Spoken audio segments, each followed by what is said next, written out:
नमस्कार दोस्तों, टीचर भी यूट्यूब चैनल में आपका एक बार फिर से बहुत बहुत स्वागत है। आपने अभी तक इस चैनल को सब्सक्राइब नहीं किए हैं तो लाल रंग का बटन दबाकर चैनल को सब्सक्राइब कर लें और बगल के घंटा बजा दें ताकि इस चैनल पर शिक्षक एवं शिक्षा से जुड़ी हर खबर और पत्र प्राप्त हो सके। राज्य के नियोजित शिक्षकों के लिए एक और सबसे बड़ी खुशखबरी आ गई।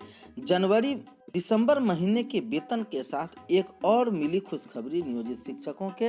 अब राज्य के समग्र शिक्षा अभियान के राज्यांश मद में 586 करोड़ 41 लाख रुपए की आवंटन हो गई है।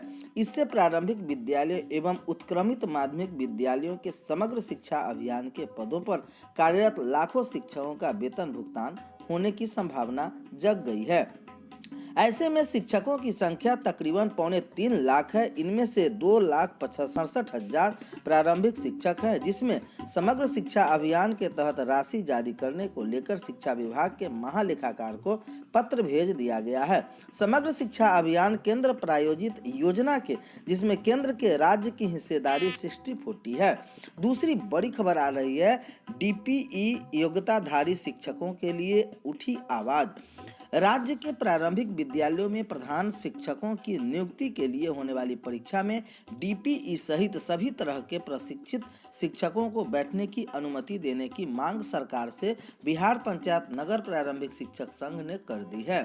संगठन ने कहा है कि परीक्षा में बैठने के लिए 8 वर्षों की न्यूनतम शिक्षण अनुभव की अनिवार्यता को शिथिल करते हुए उनसे 5 वर्ष का प्रशिक्षित होने की तिथि से 2 वर्ष किया जाए। इस बाबत बिहार पंचायत नगर प्रारंभिक शिक्षक संघ ने मुख्यमंत्री, शिक्षा मंत्री और प्राथमिक शिक्षा निर्देशक को ज्ञापन भेजा है। इसमें कहा गया है कि राज्य सरकार द्वारा प्रारंभिक विद्यालयों में प्रधानाध्यापकों की नियुक्ति का ऐतिहासिक निर्णय लिया गया है, जिसमें पंचायती राज के अधीन नियुक्त शिक्षकों को आयोग द्वारा आयोजित परीक्षा में सम्मिलित होने का अवसर प्रदान किया गया है। निर्गत अधिसूचना के अनुसार प्रशैक्षणिक योग्यता डीएलएड, बीएड, बीएससीएड तथा बीएलएड रखी गई है। बिहार पंचायत नगर प्रारंभिक शिक्षक संघ के प्रदेश कार्यकारिणी अध्यक्ष समस्तीपुर के संघीय जिला अध्यक्ष रामचंद्र राय ने कहा कि बिहार सरकार बार बार शिक्षकों के साथ सौतेला व्यवहार कर रही है।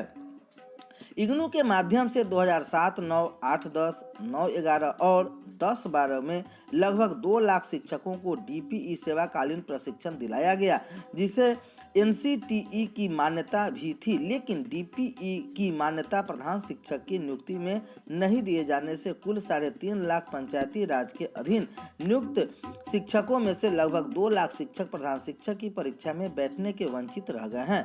इस बीच संगठन के प्रदेश उप सचिव कुमार गौरव ने कहा कि अधिसूचना में उल्लेखित उचित उम्र सीमा में सुधार करते हुए इस शिथिल किया जाना चाहिए।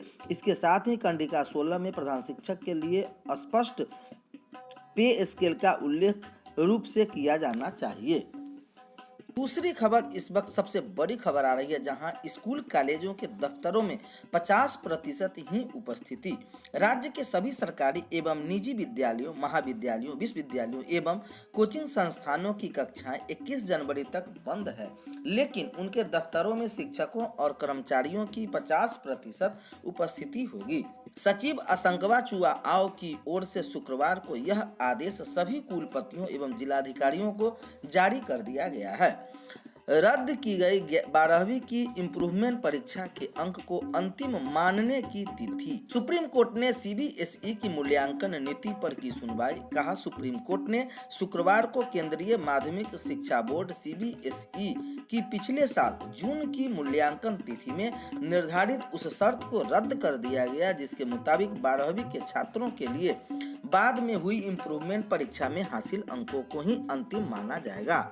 जस्टिस एएम खानविलकर और जस्टिस सीटी रवि कुमार की खंडपीठ ने सीबीएसई अभ्यर्थियों को इस बात का विकल्प उपलब्ध कराया कि वे पिछले शैक्षणिक वर्ष के अपने परिणामों की अंतिम घोषणा के लिए किसी विषय में हासिल बेहतर अंकों को स्वीकार कर सकें। शीर्ष अदालत 12वीं के उन 11वीं छात्रों की याचिका पर सुनवाई कर रही थी जो अपने अंकों में सुधार के लिए पिछले साल सीबीएसई की परीक्षा में सम्मिलित हुए थे। पीठ ने कहा कि पिछले साल 17 जून की नीति को धारा 28 के प्रावधान के बारे में शिकायत की गई है। इसके मुताबिक बाद की परीक्षा में हासिल अंकों का ही अंतिम माना जाएगा। शीर्ष अदालत ने कहा कि याचिकाकर्ताओं की शिकायत है कि पूर्व की योजनाओं को हटाकर इस शर्त को जोड़ा गया है, जबकि पूर्व की योजनाओं में किसी विषय में दोनों में से बेहतर अंकों को परिणामों की अंतिम घोषणा के लिए स्वीकार किया जाना है।